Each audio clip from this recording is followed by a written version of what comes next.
আল্লাহর নবী ঈসা যিনি বিনা বাপে আল্লাহ পাক যাকে দুনিয়ায় পাঠিয়েছিলেন, ঈসা নবীর আব্বা ছিল না, বাবা মা মরিয়ম। বাবা মরিয়মের পেটে আল্লাহ পাক ঈসা নবীকে দিলেন। অবাক কাণ্ড যে বাইতুল মুকাদ্দাস নিয়ে ঝামেলা হচ্ছে বাবা, বেঈমান ইসরাইল বাবা দখল করে আছে আজকের বাইতুল মুকাদ্দাস। ওই বাইতুল মুকাদ্দাস কিন্তু মুসলমানদের ছিল বাবা। আজকের কি করবে, এই মুসলমান ভালোবাসায় ওই ইসরায়েলি কিছু ইহুদি জায়গা দিয়েছিল পাশে, আজকে জায়গাকে দেওয়ার ফলে আবার ওরা দখল করে নিয়েছে বাবা। কিন্তু না না না বাবা, ফুলদমে যুদ্ধ চলছে, কিন্তু বাবা ফিলিস্তিনি মুসলমানরা কমতি নেই, ওরা কিন্তু পিছপা হচ্ছে না। ওরা কিন্তু জানে আমরা লড়াই করে মরতে চাই, আমরা বিনা লড়াইতে মরবো না। আজকের অল্প মুসলমান বাবা তারা লড়াই করছে বিরাট শক্তির সঙ্গে, আমেরিকা আরব ইসরায়েলের সঙ্গে। ও ভাইরা রে, ইন্টারনেট আপনি দেখলেন না না, আমার আল্লাহ কত দয়ার আল্লাহ, মায়ার আল্লাহ। এখনো পর্যন্ত সেই আপনার ফিলিস্তিনিদের পাশে আমার আল্লাহ কিন্তু দাঁড়িয়ে আছে। জি, এটা আমার আল্লাহর দয়া, আল্লাহর করো। যেমন আমার নবী বদরের মাঠে 313 জন সৈন্য নিয়ে, সাহাবীদের নিয়ে আমার নবী কোরআন কলেমা বাঁচাতে গিয়েছিল, আর বেঈমান ছিল 1000। সাহাবীদের মনটা বিগড়ে গেল, নবী গো আমরা বোধহয় জিততে পারবো না। কেন হুজুর, আজকে আমরা বোধহয় হেরে যাব। 1000 বেঈমান একদিকে আর আমরা অল্প মুসলমান কিছু, আমাদের উপায় কি হবে? নবী আমার বলেছিল, হে সাহাবীরা এক বিন্দু চিন্তা করো না, আমরা 313 জন হলে কি হবে, আমাদের সঙ্গে মহান শক্তি আল্লাহ রয়ে গেছে। জোরে বললেন না? আব্বা, আমার ভাই, আমার মুসলমান, যুদ্ধ বিক্রমে শুরু হলো। সেই 313 জন সৈন্য 1000 বেঈমানকে নাস্তানাবুদ করে কলেমার পতাকা বদরের মাঠে উড়িয়ে দিয়েছিলেন। একটু জোরে বলা গেল না? আর একটু জোরে বলতে পারলেন না? জি, বেঈমানরা কোথায় চলে গেল? ফিলিস্তিনি মুসলমানরা জানে আমরা অল্প মুসলমান হলেও আজকের পৃথিবীর বিরোধ শক্তির সঙ্গে আজকে আমরা লড়াইতে নেমেছি। আল্লাহ আমাদের কামিয়াব করবে, আল্লাহ আমাদের জিতিয়ে দেবে। এই বাইতুল মুকাদ্দাস মুসলমানদের হাতে আল্লাহ ফিরিয়ে দেবে। জোরে বললে? আর একটু জোরে বলা গেল না? এটা আমার আল্লাহর দান বাবা। জি, ওই বাইতুল মুকাদ্দাসের ঝাড়ুদার ছিল মা মরিয়ম। আল্লাহ পাক ওই মরিয়মের পেটে বাবা সন্তান দিলেন, বাচ্চা দিলেন। মা মরিয়ম আল্লাহর কাছে কাঁদতে লাগলেন, আল্লাহ গো আজকে তুমি আমার পেটে বাচ্চা দিয়েছো, আমার তো স্বামী নেই, আজকের মানুষের আমার কি বলবে, আমি মানুষের কাছে কি করে মুখ দেখাবো? আল্লাহ পাক দেখে বলেছিলেন, ও মরিয়ম একদম চিন্তা করবে না, তোমার কে কি বললো দেখার দরকার নেই, আমি আল্লাহ তোমার পাশে দাঁড়িয়ে আছি। ও ভাইরা রে,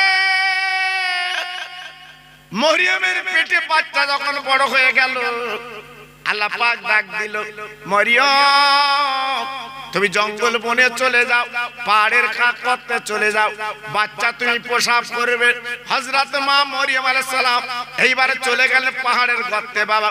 বাচ্চা প্রসব করলো, সাদা ফুটফুটে বাচ্চা, নাম রাখলো ঈসা আলাইহিস সালাম। মা মরিয়ম কেঁদে বললেন, হে আল্লাহ আমি যদি গ্রামগঞ্জে যাই এই কলিজার পুরো বাচ্চা নিয়ে, তাহলে ওরা আমাকে অত্যাচার নির্যাতন করবে, আমি এখন কি করব কি বলবো? আল্লাহ পাক দেখে বললেন, ও মরিয়ম কোনো চিন্তা করবে না, তোমার বাচ্চা নিয়ে তুমি গ্রামগঞ্জে চলে যাও, কোন মানুষ যদি তোমাকে জিজ্ঞাসা করে এই বাচ্চার বাপকে, এই বাচ্চার বাপকে কিভাবে জন্ম নিয়েছে, তুমি একটাই কথা বলবে, এই বাচ্চা কিন্তু বলতে পারবে। মা মরিয়ম কচি বাচ্চা করে করে গ্রামে চলে এলেন। জি, গ্রামের মানুষের আর সন্দেহ হলো, ও মরিয়ম তুমি একদিন এই বাইতুল মুকাদ্দাসের ঝাড়ুদার ছিলে, আজকে বলো বিনা স্বামীতে বাচ্চা তোমার পেটে, এর দরুন দোষীকে, এই কুকীর্তি কে করেছে বলো? আমরা তার শাস্তি দিতে রাজি। মা মরিয়ম মাথাটা নিচু করে কাঁদছে, আয় আল্লাহ, আয় আমার মওলা, আজকে আমি কি করব? এরা তো আমাকে অত্যাচার নির্যাতন করবে। আকাশবাণী হলো, মরিয়ম কোনো চিন্তা করবে না, তুমি তোমার পেটের সন্তান ভূমিষ্ঠ হয়েছে, ওকে জিজ্ঞাসা করতে বলো, ও সব বলে দেবে। মা মরিয়ম বলেছিলেন, ও গ্রামবাসীরা, আমার বাচ্চাকে জিজ্ঞাসা করো, আমার বাচ্চাকে তুই বলে দেবে। সবাই বলছে, ও মরিয়ম, এমন কাজ আমরা দেখিনি, আজ বাচ্চা ছেলে বলবে কি করে? এক দুদিনের ছেলে বলে না না বলে দেবে। এইবার গ্রামবাসী দেশবাসী বলতে লাগলো, ওরে বাচ্চা রে, একবার বল তোর আব্বাকে। হযরত ঈসা নবী হাত খানা তুলে আকাশের দিকে দিয়ে দিলেন, আল্লাহর কুদরতে আমি বাচ্চা, আল্লাহ আমাকে পৃথিবীতে পাঠিয়েছে। জি, ওই ঈসা নবী আস্তে আস্তে বড় হতে লাগলো। আব্বাজান, ঈসা নবীকে ইহুদিরা খোদার বেটা বলে, কিন্তু আসলে তা না, আল্লাহর কুদরতে উনি তৈরি। বাবা ও ভাইরা রে, আল্লাহর হাজী যারা মক্কা মদিনায় গেছে বাপ, তারা চোখে দেখে, চামড়ার চোখে, আমার নবীর পাশে একটা খালি জায়গা আছে বাবা, ওই জায়গাটা ঈসা নবীর কবর হবে। যদি বলছেন কেন? একদিন ঈসা নবী পাহাড়ে দাঁড়িয়ে আল্লাহর কাছে কেঁদেছে, আল্লাহ আমি তোমার নবী, আজকের আমার থেকে, আজকের বলে না বেশি ইবাদত করনা কি আছে আমার থেকে? আরো বেশি তাসবিহ তেলাওয়াত জিকির ফিকির আমার থেকে কে বেশি? আমি সেই বান্দাকে দেখতে চাই। আল্লাহ ডেকে বলে, ঈসা একটু দূরে পাহাড়ের কাছে যাও, তোমার হাতে যে লাঠি আছে, ওই লাঠি দিয়ে একটা সাদা ধবধবে পাথর দেখতে পাবে, একটু তুমি আঘাত করবে। আল্লাহর নবী সাজে দেখে কি সুন্দর চকমকে পাথর, সাদা, হাতে ছিল লাঠি, যেই আঘাত করলেন পাথরটা দুটো খণ্ড হয়ে গেল, দুটো ভাগ হয়ে গেল। তাকিয়ে দেখে একজন বুড়া, হাতে তার একটা তাসবিহ, সামনে একটা আপেল ফল। আল্লাহর ঈসা ডেকে বললেন, আল্লাহর বান্দা আব্দুল্লাহ, আপনি পাথরের মধ্যে কত বছর জিকির করছেন? ওই বুড়া মানুষটা ডেকে বলে, ঈসা আমি 400 বছর আল্লাহর তাসবিহ পড়ছি। জোরে বললেন না? অবাক ঈসা নবী তখন বললেন, আল্লাহ আমি তো এত বয়স পাইনি, আমার তো এত হায়াত নেই, আজকে আমার থেকে বেশি দামি তোমার এই বান্দা। ওই বুড়োটা বলেছিলেন, ও ঈসা তুমি এমন কথা বলছো কেন? তোমার পরে এমন একজন নবী আসবে, আসমানের নাম হবে আহমদ আর জমিনের নাম হবে মোহাম্মদ। তার উম্মত উম্মতানিরা যদি 1 ঘন্টা বসে আল্লাহর তাসবিহ তেলাওয়াত করে, এক রাতে বসে আল্লাহর জিকির করে, 400 বছরের নেকি আল্লাহ আমলনামায় লিখে দেবে। ওইখানে দাঁড়িয়ে ঈসা নবী কেঁদে বললেন, আল্লাহ তুমি আমাকে নবী বানালে কেন? আমি তো নবী হতে চাইনি, আমি নবীর উম্মত হতে চাচ্ছি। আল্লাহ পাক আসমানে তুলে নিলেন। এখন পর ঈসা নবী কিন্তু জিন্দা বাবা, তিনি আসবেন দুনিয়ার জমিনে। আব্বাজান কি বলবো, আজকে তিনি আসবেন দুনিয়ার জমিনে। আবার ইন্তেকাল, আপাত সংসার করবেন, তারপরে কি হবে? ইন্তেকাল করলে আমার নবীর পাশে কবর হবে। ও ভাইরা রে, তাহলে ঈসা নবী চলে গেল, সব নবীরা চলে গেল, এইবার আমার আপনার নবী পৃথিবীতে এলেন। আব্দুল্লাহর ওরাসে মা মেনার গর্ভে আল্লাহ পাক বিশ্ব নবীকে পাঠালেন এই মক্কা নগরে। একবার জোরে চিল্লে বলা যাবে না সুবহানাল্লাহ? নারে তাকবীর, জোরে বলতে পারলেন না? নারে তাকবীর, আর চিল্লে বলেন দেখি নারে তাকবীর। একটু জিকির করেন, লা ইলাহা ইল্লাল্লাহ। সবাই মিলে করেন একটু লা ইলাহা ইল্লাল্লাহ লা ইলাহা, সবাই মিলে বলেন, খুব সুন্দর হচ্ছে। আরো জোরে লা ইলাহা ইল্লাল্লাহ লা ইলাহা, বাহ বাহ, লা ইলাহা ইল্লাল্লাহ মুহাম্মাদুর রাসূলুল্লাহ, জোরে জোরে আল্লাহুম্মা।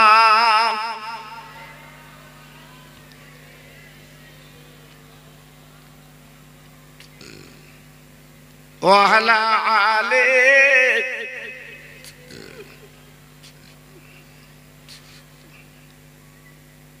দিনের নবী সোনার ছবি, যার জোড়া মেলে না,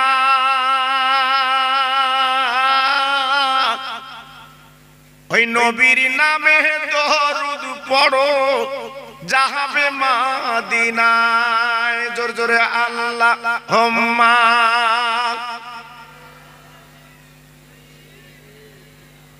সব নবী মার খেয়েছে, সব নবী বাবা পিটাই খেয়েছে, বাবা কলেমাটা বন্ধ করতে চেয়েছে। আব্বাজান ভাইজান প্রত্যেকটা নবী অত্যাচার করা হয়েছে। আমার নবী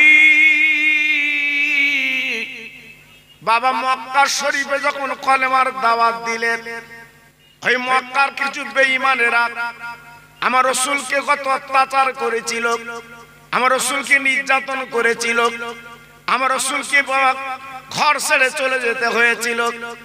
আমার নবী বাবা রহমতের নবী, মায়ার নবী, দয়ার নবী, তিনি কালেমার দাওয়াত দিলেন, কালেমা লা ইলাহা ইল্লাল্লাহু মুহাম্মাদুর রাসূলুল্লাহ। ওই মক্কাবাসীরা এই কালেমা তারা মানলো না, কোরআন তারা মানলো না, বরঞ্চ নবীকে অত্যাচার করলো। আল্লাহ পাক দেখে বললেন, ও নবী কোনো চিন্তা করো না, আমি আল্লাহ তোমার পাশে দাঁড়িয়ে আছি। একটু জোরে বলা গেল না? আর একটু চিল্লে বলা গেল না? আল্লাহ নিজে বলছে আমি তোমার পাশে দাঁড়িয়ে আছি, কোনো চিন্তা করবে না। আল্লাহর নবী কাবা বাইতুল্লাহ, নবী আমার নামাজ পড়ছে, একদল বেঈমানেরা বাবা পাথর কাঁকুরগুলো নবীকে মারল। আমার নবী আর নামাজ পড়তে পারলেন না, কাবার চাতওয়ালে নবী আমার পড়ে গেলেন, নবী আমার দাঁত লেগে গেল, আমার নবী রক্তাক্ত হয়ে গেল, কাবার চাতওয়ালে নবী রক্ত গড়িয়ে গেল। আল্লাহ পাক দেখে বললেন, ও জিবরাইল দেরি করবা না, ওই কাবায় নেমে যাও, আমার বন্ধুকে যে রক্তাক্ত করেছে, আমার বন্ধুর পাথর কাঁকর মেরে আজকে রক্তাক্ত করে দিয়েছে, একবার নেমে যাও, আমার নবী যা বলবে আমি আল্লাহ তাই কবুল করতে রাজি।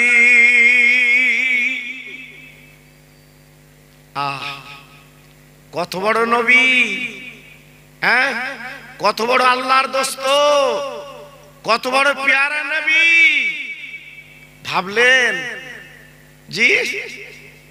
আল্লাহ পাক যখন জিবরিলকে পাঠালেন, ও জিবরিল তুমি একটাবার বলো আমার বন্ধুর কাছে চলে যাও, আমার বন্ধুকে জিজ্ঞাসা করো। আব্বাজান ভাইজান, সেই নবীর উম্মত আমি আপনি আজকের হেলায় খেলায় নষ্ট করে দিচ্ছি বাবা, সময়টা লস করে দিচ্ছি বাবা। হযরতে জিবরিল চলে এলেন, বাবা নবীর কাছে বসে বললেন, ও নবী একবার আপনি মুখে বলেন যে অত্যাচার করেছে ওদের কি শাস্তি দেওয়া হবে। আল্লাহ পাক পাঠিয়েছে, আপনি যা বলবেন আল্লাহ পাক তাই করতে রাজি। নবী গো, আজ আপনার জন্য কুল মখলুক, আপনার জন্য আসমান জমিন, আপনার জন্য লৌহ কলম, আপনার জন্য চাঁদ সূরজ, সবই তো আপনার জন্য আল্লাহ বানিয়েছে। আপনি একবার মুখে বলুন জি ওদের কি শাস্তি দিলে আপনি নবী খুশি হবে। আমার নবী পাক এই কথাই বলেছিলেন, ও জিবরিল গো, ওদেরকে আযাব দিতে মানা করো, ওদের যেন কোনো অত্যাচার না হয়, ওদের যেন কোনো ক্ষতি না হয়। আমি নবী, ওরা আমার পাথর কাকড় মেরে বাবা রক্তাক্ত করে দিয়েছে, আমি নবী ওদেরকে মাফ করে দিলাম, আমি ক্ষমা করে দিলাম। আর কোরআন কালেমা ওদের ঘরে ঘরে যেন পৌঁছে যায়। কত বড় নবী, হ্যাঁ? যে নবী জীবনে বদলা নেয়নি, যে নবী জীবনে কোনো মানুষের ক্ষতি করিনি, যে নবী জীবনে কোন মানুষের সম্পত্তি দখল করিনি, সেই আল্লাহর দোস্ত হাত তুলে দোয়া চেয়েছেন, আমার রক্তের বিনিময় এই কোরআন আর কলেমা ওরা যেন বুঝতে পারে, ওরা যেন শিখতে পারে, ওরা যেন আল্লাহ তোমার পথে আসতে পারে। এইটা ছিল আমার বিশ্ব নবীর কথা। আজকের ভাবুন, আমরা সেই মুসলমান তো, আমার নবীর মর্যাদা কি, আমার রাসূলের মর্যাদা কি, আমার রাসূলের সম্মান কি আজকের আমরা কি জেনেছি বাবা? না। আল্লাহর আদমকে আল্লাহ পাক যখন বানিয়েছিলেন, আল্লাহ পাক জান্নাতে রেখেছিলেন, কিন্তু না না না, আপনাদের জানা আছে বাবা যে গন্ধম গাছের ফল আল্লাহ খেতে মানা করেছিলেন। আদম হাওয়া দুজনে বাবা শয়তানের প্রবঞ্চনায় পড়ে ওই ফল যখন খেলেন, বাবা খাবার পর আল্লাহ পাক কি করলেন, বাবা জান্নাতি পোশাক খুলে নিলেন, বাবা জান্নাতে বার করে দিলেন। আদম নবী বাবা আপনার লঙ্কা দিবে বসে ঝরঝর করে কাঁদতে লাগলেন, চোখের পানিগুলো ফেলে দিতে লাগলেন, মা হাওয়া জেদ্দার বুকে কাঁদতে লাগলেন, রব্বানা যালামনা আনফুসানা ওয়া ইল্লাম তাগফির লানা ওয়া তারহামনা লানাকুনান্না মিনাল খাসিরিন। আল্লাহ গো, আমি আমার নফসের উপর অত্যাচার করেছি, আমি জুলুম করেছি, আল্লাহ তোমাকে মাফ করো, ক্ষমা করো। 1 বছর 2 বছর না বাবা, কম বেশি 350 বছর কাঁদলেন।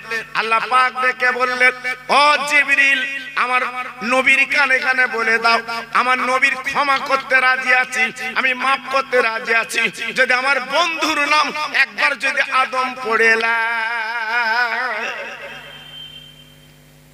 কত বড় বন্ধু,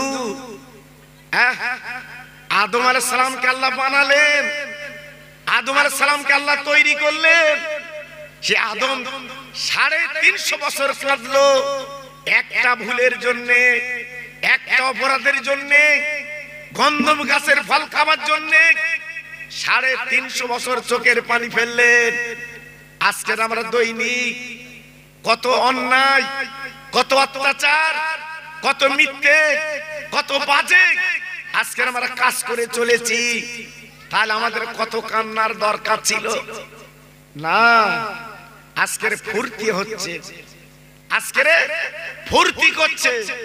জি মুসলমান আমরা একটু ভেবে দেখেছি যে 2 দিন পর আমরা কাফন পরে কোথায় যাব? জি, যে বাড়িটা আপনি আমি তৈরি করেছি সুন্দর রংচং দিয়ে, ভেবে রাখবে ওই বাড়ির মালিক কিন্তু আমি আপনি না। একদিন আমাকে আপনাকে ওই বাড়ি ছেড়ে যেতে হবে, নিজের বাড়ি। সেই বাড়ির কথা একটু চিন্তা করেছেন? একটু ভেবেছেন? কখনো ভাবেননি, কখনো চিন্তা করেননি। জি, তাই আজকে বলছি, আল্লাহর আদম ওনার তসবির সঙ্গে মিলিয়ে পড়লেন, রব্বানা যালামনা আনফুসানা ওয়া ইল্লাম তাগফির লানা ওয়া তারহামনা লানাকুনান্না মিনাল খাসিরিন বিহুরমাতি হাযিহিল কালিমাতি তাইয়্যিবাতি বাকিলা ইলাহা ইল্লাল্লাহ মুহাম্মদ রাসূলুল্লাহ। আল্লাহর আদম যখন বিশ্ব নবীর নাম যখন উচ্চারণ করলেন, আল্লাহ পাক দেখে বললেন, আদম আর কাঁদতে হবে না, আমি আল্লাহ তোমাকে মাফ করে দিলাম। নারায়ে তাকবীর। একটু জোরে বলতে পারলেন না? নারায়ে তাকবীর। আর একটু চিল্লে বলেন দেখি, নারায়ে তাকবীর। জি, আমার নবীর কলেমার কত মর্তবা, আমার নবীর কলেমার কত দাম। 350 বছরের কান্না অন্যায় আমার নবীর কলেমার খাতিরে, আমার নবীর খাতিরে আল্লাহ পাক তিনি মাফ করে দিয়ে দিলেন। একটু জোরে বলা গেল না? আর একটু জোরে বলতে পারলেন না? তাহলে সেই নবীর আদর্শ, সেই নবীর ভালোবাসা, সেই নবীর প্রেম আজকে যদি আমরা বুকে রাখি, নিশ্চয়ই আমরা কামিয়াব একদিন হব, কোনো সন্দেহ নেই, কোনো চিন্তা নেই। আল্লাহর নবী হযরতে ইউনূস আলাইহিস সালাম তিনি নৌকো করে গেলেন বাবা নদী পথে। যেতে যেতে যেতে যেতে বিরাট তুফান ঝড় উঠে গেল। আল্লাহর নবী নৌকা থেকে পড়ে গেলেন। ইউনূস নবী যেই নদীতে পড়ে গেলেন, বিরাট বড় মাছ ওনাকে গিলে ফেললো। আল্লাহর কুদরত বাবা ইউনূস নবীকে হজম করতে পারে না। মাছ গিলে ফেললো বটে, মাছ হজম করতে পারে না।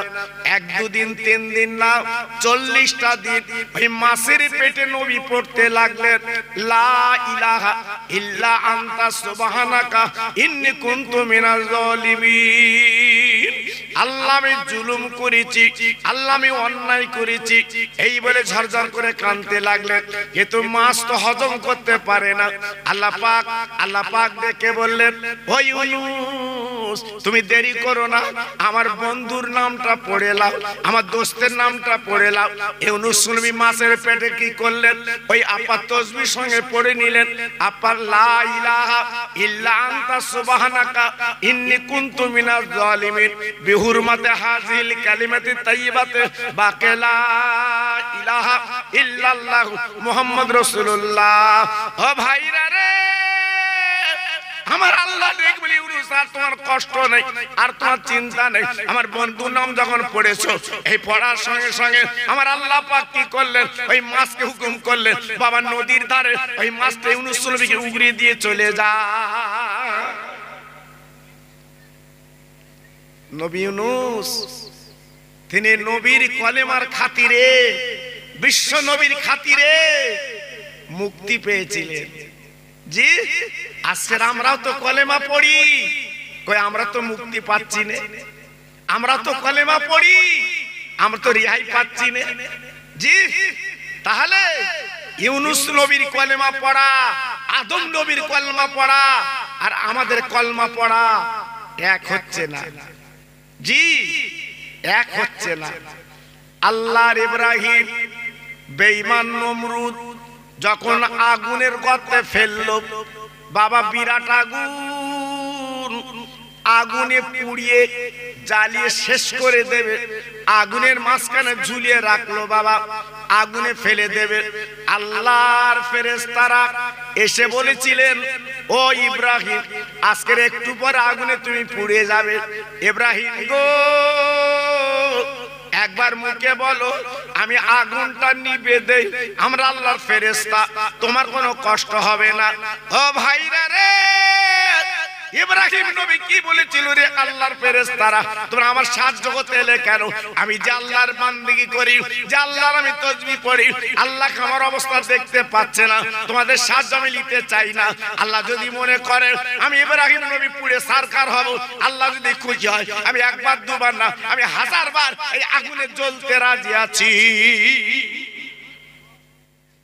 জি, আল্লাহু আকবার।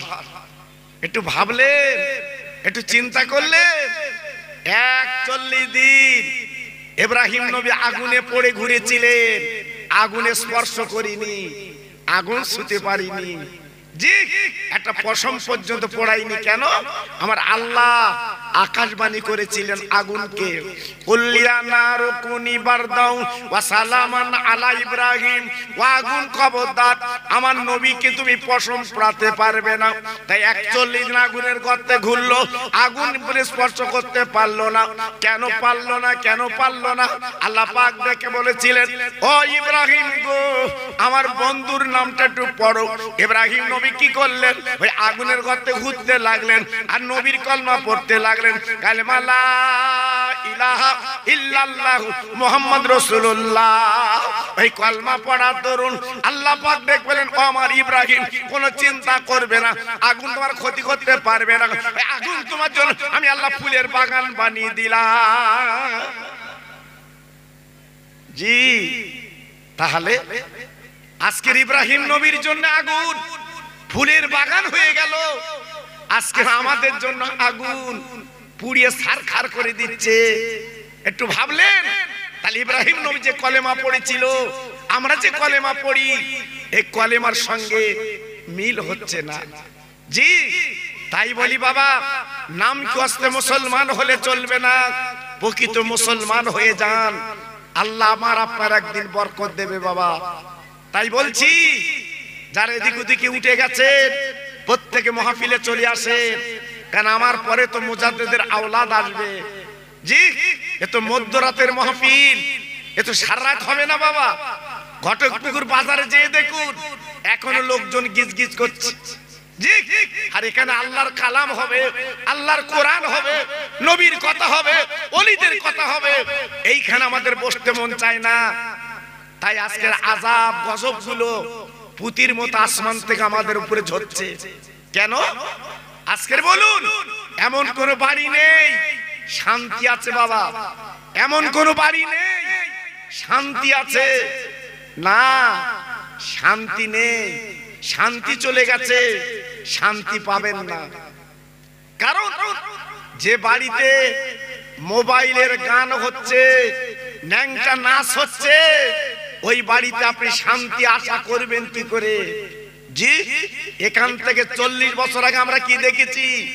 আমার মা চাচিরা ভোরবেলা উঠে ফজরের নামাজ পড়ে আল্লাহর কোরআন পড়তো, কি সুমধুর কোরআন।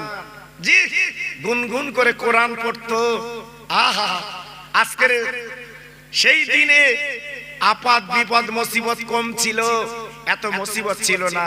কারণ যে ঘরে কোরআন তেলাওয়াত করা হয়, ওই ঘরে আল্লাহর রহমত ঝরতে থাকে। একটু সবাই মিলে চিল্লে বলেন সুবহানাল্লাহ। জি, আজকের আমাদের মধ্যে আছে বাবা? নেই। আল্লাহর নবী মুসা কালিমুল্লাহ, আল্লাহ পাক যাকে দরজা দিয়েছিলেন, কালিম বলেছিলেন বাবা, এত বড় দরজার নবী বাবা, জলিলুল কদর নবী, আল্লাহর নবী এসে ফিরাউনের কাছে কলেমার দাওয়াত দিলেন, কালেমা লা ইলাহা ইল্লাল্লাহ মুসা কালিমুল্লাহ।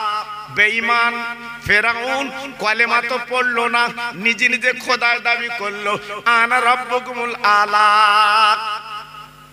ও ভাইরা রে, আল্লাহর নবী ডেকে বলেছিলেন, আমার আল্লাহ গো, আজকের ফেরাউন তো কলমা পড়ে না, ও তো কলমা মানে না, আমি কি করব? আল্লাহ ডেকে বলেন, মুসা এক বিন্দু চিন্তা করবে না, তুমি দিনের দাওয়াত দিতে থাকো, খবরদার পিছপা হবে না, খবরদার দিনের দাওয়াত দাও, পিছপা হবে না। বারবার করে বলতে লাগলেন। কিন্তু বেঈমান ফেরাউন কি করলো? এই মুসাকে মার্ডার করার জন্য, বাবা দুনিয়াতে সরিয়ে দেওয়ার জন্য, বাবা কলেমা বন্ধ করার জন্য, বাবা কি করলো? লোকজন নিয়ে মুসা নবীকে তাড়া করলো। ও ভাইরা রে, মুসা নবী লোকজন নিয়ে এবার দৌড়াতে লাগলো। সামনে ছিলেন নীলনদ বাবা। মুসা নবী ডেকে বলছে, আল্লাহ পিছনে বেঈমান এসে গেছে, আমার তো মার্ডার করবে, দুনিয়াতে সরিয়ে দেবে, আজকের কলেমা বন্ধ হয়ে যাবে, আজকে আমি দিনের দাওয়াত কাজ কি করব? আল্লাহ পাক ডেকে বললেন, ও মুসা কোনো চিন্তা করো না, একটু দেরি করো, দেরি করো, আমি আল্লাহ তোমার পাশে দাঁড়িয়ে আছি। মুসা তুমি মনে মনে করো না যে আমি তোমার একা পৃথিবীতে ছেড়েছি, আমি তোমার পাশে আছি। দেখো না বেঈমানের কত দৌড়, একটু ফাঁক দিয়ে দেখো, তোমাকে মারবে, না, সামনে যখন এসে গেছে আল্লাহ পাক ডেকে বললেন, ও মুসা, তোমার হাতে যে লাঠি আছে ওই লাঠিটা নীল নদে ফেলে দাও আর একটু নবীর কলমা পড়ো। আল্লাহ পাক, আমি তো কলমা পড়ি লা ইলাহা ইল্লাল্লাহ মুসা কালিমুল্লাহ। আল্লাহ পাক ডেকে বললেন, ও মুসা, ও তো তোমারই কলেমা, কিন্তু আমি যে কলমার কথা বলছি সে যে আমার বন্ধু চরম পরম, ওই বন্ধুর নামটা পড়ো। মুসা নবী কি করলেন, ওই লাঠি নীল নদে ফেলে দিলেন আর পড়তে লাগলেন লা ইলাহা ইল্লাল্লাহ মুহাম্মদ রাসূলুল্লাহ। ও ঘটকপুরের ভাই রে, এই কলেমা যখন মুসা নবী পড়েছিল গো, আমার আল্লাহ পাক কি করলেন, ওই মুসাকে পার করার জন্য আল্লাহ 12টা রাস্তা আল্লাহ কিন্তু বানিয়ে দেয়। 12টা রাস্তা।